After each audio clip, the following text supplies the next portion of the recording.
Halo Sohib BO, kembali lagi di Belajar Online. Kali ini kita akan membahas mengenai copywriting di dalam iklan.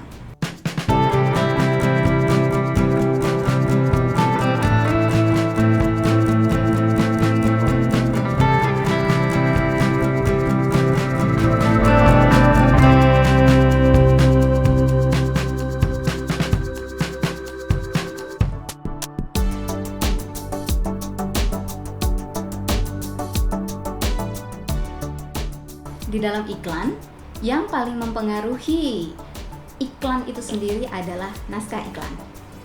Nah, untuk naskah biasanya di dalam periklanan itu disebut dengan copywriting. Teman-teman tahu nggak sih copywriting itu apa? Copywriting itu adalah seni penulisan naskah di dalam iklan. Tapi seni penulisan ini harus dibangun dengan unsur-unsur persuasif atau emosi. Kata-katanya harus mengandung emosi. Selanjutnya, kata-kata yang dibangun di dalam sebuah copywriting itu harus memberikan imajinasi di benak konsumen, ya, atau biasa kita sebut dengan theater of mind. Jadi, naskah yang ada di dalam iklan itu harus bisa ngebangun, ya, harus bisa membangun jalan cerita yang ada di dalam mind konsumen itu sendiri. Oke, tujuan dari copywriting sebenarnya di sini ingin membentuk perilaku konsumen untuk membeli suatu produk. Intinya seperti itu. Prinsip-prinsip dari copywriting ini sendiri dalam penulisan naskah iklan sebenarnya yang harus diperhatikan itu adalah tulisan itu harus mampu memberikan perhatian kepada khalayak. Ya. Jadi dalam penulisan naskah misalkan bisa kita terapkan di dalam headline, ya, itu harus mampu memberikan perhatian atau attention. Kata-kata yang kita bangun harus ada mengandung perhatiannya di benak khalayak. Selanjutnya, unsur copywriting yang lain itu harus menimbulkan yang namanya interest atau ketertarikan. Ya, naskah-naskah yang kita bangun dalam suatu naskah iklan itu harus bisa memunculkan ketertarikan khalayak terhadap suatu produk. Ya. Yang ketiga adalah keinginan. Ya, dari naskah-naskah iklan ini harus bisa menciptakan keinginan khalayak untuk mencoba suatu produk tersebut. Ya, selanjutnya harus menciptakan keyakinan di benak khalayak. Dari kata-kata yang kita buat di dalam iklan itu harus bisa menciptakan keyakinan bahwa produk ini menawarkan sesuatu yang tepat. Yang terakhir adalah copywriting itu harus bisa membangun tindakan khalayak. Ya, jadi kata-kata di dalam iklan itu harus bisa menciptakan orang untuk bergerak, ya, sesuai dengan tujuan periklanan kita. Misalkan kita menggerakkan orang untuk beli, atau kalau sekarang kita lihat di media sosial, kita bisa menciptakan orang untuk share misalkan, seperti itu. Ya, itu adalah prinsip copywriting di dalam iklan. Di dalam suatu agensi periklanan, profesi yang menaungi copywriting, ya, disebut dengan copywriter. Ya, copywriter biasanya orang-orang yang menulis suatu naskah iklan, baik itu di media manapun, baik itu media cetak, media elektronik, atau di media digital.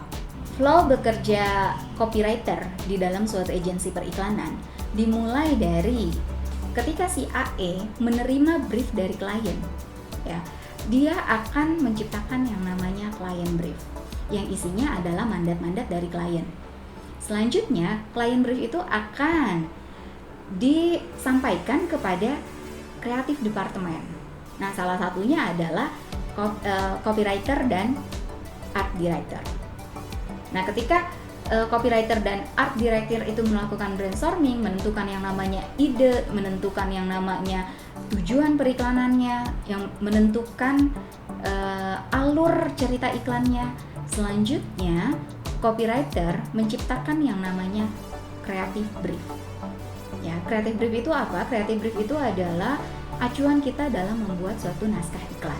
Selanjutnya, setelah adanya creative brief, ya, copywriter biasanya membuat naskah iklan.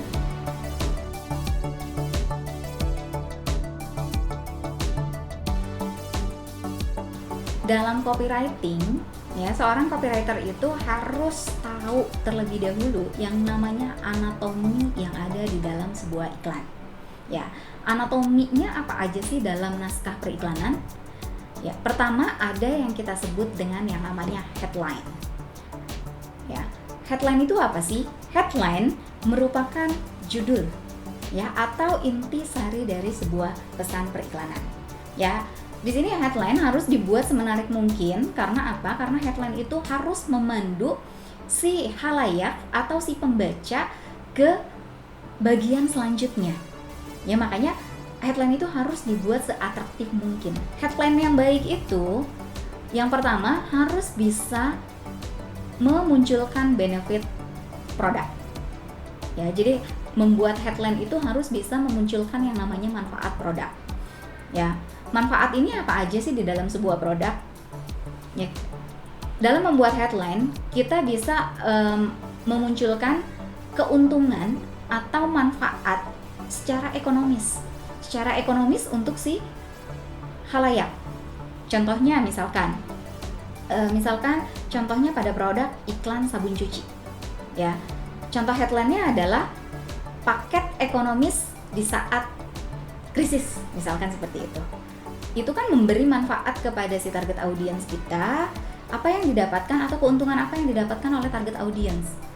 Ya, dengan adanya headline seperti itu. Oke, yang kedua selain memunculkan keuntungan atau manfaat dari suatu produk, yang kedua itu adalah headline harus bisa memberikan benefit secara psikologis. Kalau tadi secara ekonomis, yang kedua adalah secara psikologis. Maksudnya apa sih? Di dalam headline ini kita harus membangun sebenarnya rasa atau prestis yang kita bangun dari si target audience kita. Ya, contohnya misalkan iklan sampo. Contoh headline-nya adalah rambut lebih hitam berkilau misalkan. Ya, itu ada rasa kebanggaan ketika dia menggunakan sampo tersebut. Ya, keuntungannya secara psikologis yang didapatkan oleh konsumen ketika adanya headline itu, ya konsumen itu merasakan bahwa dia rambutnya akan berkilau dengan menggunakan sampo tersebut. Yang kedua, headline itu harus mengandung unsur memberitakan terhadap halayak. Jadi headline itu harus bisa memberikan informasi kepada halayak.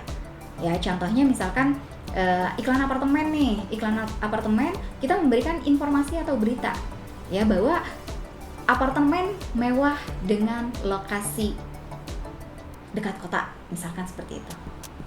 Itu adalah headline dalam bentuk news atau memberitakan. Selanjutnya ada yang namanya selective headline. Nah, headline di sini seakan-akan dia menentukan halayaknya sendiri. Gitu. Jadi di sini ditujukan khusus untuk halayak yang memiliki kriteria khusus. Contohnya misalkan majalah gaul buat kamu yang gaul, misalkan seperti itu. Ya, jadi halayaknya itu lebih spesifik. Ya, ditujukan bahwa kalau baca majalah gaul berarti lo gaul gitu. Nah, selanjutnya headline itu harus bisa membangkitkan rasa keingintahuan orang. Ya, atau rasa penasaran orang terhadap iklan ini apa sih sebenarnya gitu. Contohnya misalkan, masa sih rambut botak bisa tumbuh? Misalkan seperti itu. Selain itu, headline itu juga harus mengandung unsur gimmicks. Gimmicks di sini apa? Karena kita berupa naskah iklan, berarti kata-katanya harus ada permainan kata-kata di sini. Ya, sehingga gimmicks ini dianggap merupakan suatu rekayasa kesan ya di dalam persepsi si konsumen itu sendiri. Ya, contohnya apa? Misalkan pil tuntas tas gitu. Ya, jadi ada permainan kata di sini sehingga orang membacanya tuh enak gitu. Ya, sehingga ada rekayasa di sini. Oke, selain itu anatomi lain di dalam suatu naskah iklan ada yang namanya body copy. Nah, body copy ini sebenarnya sebagai penjelasan apa yang ingin disampaikan dari headline tersebut. Ya, biasanya body copy ini merupakan penjelas dari headline. Oke, biasanya body copy harus menggunakan kalimat-kalimat aktif karena apa yang ada di dalam headline itu kita jelaskan. Misalkan headline-nya itu tadi mengandung sabun yang ekonomis, berarti dari sisi apa nih si halayak itu mendapatkan keekonomisannya? Apa dari sisi harga? Nah, itu harus dijelaskan di dalam body copy. Ya, dari sisi harganya, misalkan harganya murahnya dengan harga berapa. Selanjutnya, naskah lain, anatomi lain yang ada di dalam naskah iklan ada yang namanya tagline atau slogan. Ya, tagline atau slogan ini disebut rangkaian pendek, ya, rangkaian kalimat pendek yang dipakai untuk mengasosiasikan atau untuk menggambarkan sebuah produk. Biasanya tagline juga bisa digunakan sebagai identitas dari suatu produk. Isi tagline di sini biasanya berupa janji yang ingin ditawarkan kepada konsumen. Tagline ini harus dibuat sedemikian rupa karena tagline harus mengandung unsur insight konsumen. Apa sih insight konsumen itu? Insight konsumen adalah kebutuhan konsumen, ya. Jadi tagline harus dibangun berdasarkan kebutuhan konsumen. Ya, dan fungsi lain dari tagline adalah sebagai identitas dari suatu produk, ya, atau pembeda produk kita dengan produk yang lain. Ya, pembeda antara produk kita dengan produk si kompetitor. Bagaimana sih kita membuat tagline yang baik? Membuat tagline yang baik supaya kita nggak sama apa yang ditawarkan produk kita dengan produk si pesaing. Ya, kita harus tahu dulu nih sebenarnya apa sih soul dari produk kita. Kalau ngomongin soul berarti ngomongin jiwa. Jiwa itu adalah apa yang dimiliki oleh si produk kita. Baik itu keuntungan produk kita atau kelebihan dari produk kita. Ya. Oke, yang pertama langkah-langkah dalam membuat tagline, yang pertama harus tahu dulu brand soul-nya. Kita harus menjabarkan brand soul-nya. Dari produk yang kita tawarkan ini, brand soul-nya itu apa? Ya, yang pertama, brand soul itu bisa kita gali dari yang pertama adalah fungsi produk. Contoh misalkan, produk kita produk pons. Selanjutnya, fungsi dari pons ini untuk apa sih? Misalkan, untuk membersihkan kulit. Ya, untuk memutihkan. Itu fungsinya. Ya. Selanjutnya untuk mencerahkan kulit. Ya. Itu harus kita jabarkan. Selain fungsi produk, ada yang namanya emotional selling proposition. Emotional selling proposition itu adalah dari sisi emosi yang bisa kita jual itu apa. Ya, dari sisi emosi bisa kita gali dari sisi praktis misalkan. Dari sisi praktisnya itu ketika orang pakai pons secara emosional, ya, dia pengen apa sih? Gitu. Dia pengen mendapatkan apa sih? Oh, ternyata orang ketika menggunakan produk kecantikan, dia pengen cantik. Dia bisa pengen pede. Itu secara emosional selling proposition. Ya. Selanjutnya, selain dari brand soul, yang harus langkah-langkah yang harus kita jabarkan yang lainnya adalah consumer insight. Apa sih consumer insight itu? Consumer insight itu adalah keinginan yang didapatkan oleh si konsumen ketika dia menggunakan produk ini. Contohnya tadi, ketika si pons menggunakan, ketika orang menggunakan pons, apa sih yang pengen dia dapat? Ya, tadi supaya bersih juga, supaya putih juga, supaya pede, supaya charming, supaya glowing misalkan. Ya, nah dari situ kita harus memilah dari apa yang udah kita jelasin tadi, kita harus memilah nih. Pemilahannya seperti apa? Yang sama dengan si kompetitor kita, itu nggak usah kita pilih. Kita cari yang paling membedakan. Oh, ternyata kalau kompetitor lain sudah main di dia pembersih untuk menghilangkan jerawat. Oke, sudah ada yang putih misalkan. Oh, tidak ada main yang dibuat cantik misalkan. Oke, pons ini memilih bahwa dia untuk orang-orang kulit putih dan bisa membuat cantik, misalkan seperti itu. Ya. Selanjutnya, ketika kita sudah merumuskan itu, ya, selanjutnya adalah kita tarik ke dalam kalimat tagline. Ya, tadi Pons ingin menetapkan posisinya di benak konsumen sebagai pembersih muka yang membuat orang cantik dan putih. Otomatis, ya, kalimat tagline-nya adalah Pons White Beauty, misalkan seperti itu. Ya, jadi kita simpulkan di dalam suatu kalimat tagline. Kali ini saya akan memberikan contoh bagaimana menyusun naskah iklan. Sebelum masuk ke menyusun naskah iklan, ya, yang harus kita tetapkan terlebih dahulu adalah tujuan periklanannya. Ya, tujuan periklanannya apa sih? Selanjutnya kita tetapkan juga yang namanya big idea atau ide besar. Ide besar ini kita gunakan sebagai jalan cerita di iklan kita nanti. Tuh. Ya, saya akan contohkan, misalkan produknya adalah produk Palpi Orange. Selanjutnya tujuan periklanannya itu ingin menciptakan brand awareness supaya orang aware bahwa Palpi Orange itu sebagai minuman dengan bulir jeruk asli. Dari tujuan periklanan tadi ingin menginformasikan tentang Palpi Orange sebagai minuman bulir jeruk asli, ya. Selanjutnya big idenya adalah sensasi. Di sini saya akan membuat versi tentang jeruk asli. Tadi big idenya adalah sensasi, selanjutnya versinya versi jeruk asli.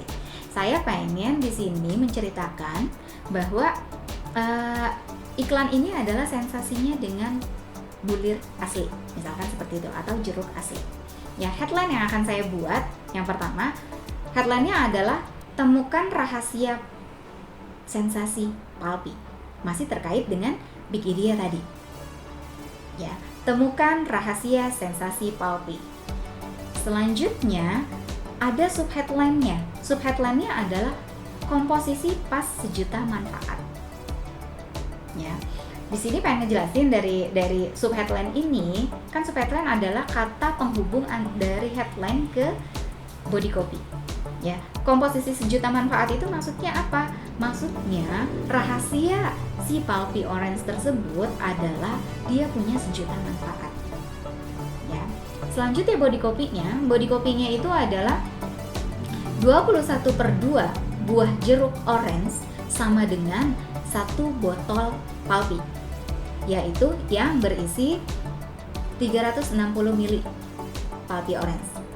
Kejutan yang menyegarkan dari bulir alami, pemecah di dalam mulut, menebarkan sensasi Palpi dengan manfaat vitamin C. Gitu. Itu adalah body copy-nya. Jadi body copy-nya itu menjelasin bahwa manfaatnya itu 1 botol dari 21/2 jeruk. Selanjutnya manfaat lain, ya, manfaat lainnya itu adalah dia mengandung vitamin C. Seperti itu. Selanjutnya tagline yang akan dibuat, ya, tagline yang akan dibuat itu adalah sensasi bulir jeruk. Ya, karena si Palpi Orange pengen ngasih tahu ke si khalayak bahwa dia adalah dengan sensasi jeruk. Pada saat ini sekarang Palpi Orange itu sudah besar bulirnya, ya, nggak kayak dulu lagi. Kalau dulu agak kecil dan ngempes, sekarang udah besar.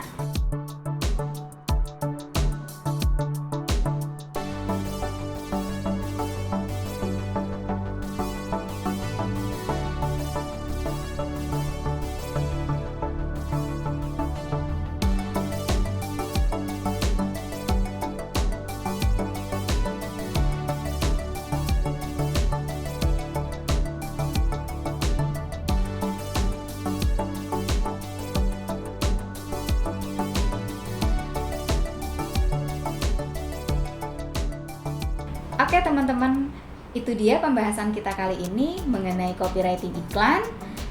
Apakah teman-teman sudah jelas? Jika teman-teman ada pertanyaan, silahkan tulis di kolom komentar. Ya, karena BO membuka bimbingan online. Sekian BO pada episode kali ini. Jangan lupa di like, komen, dan subscribe. Sampai jumpa di BO selanjutnya. Bye-bye.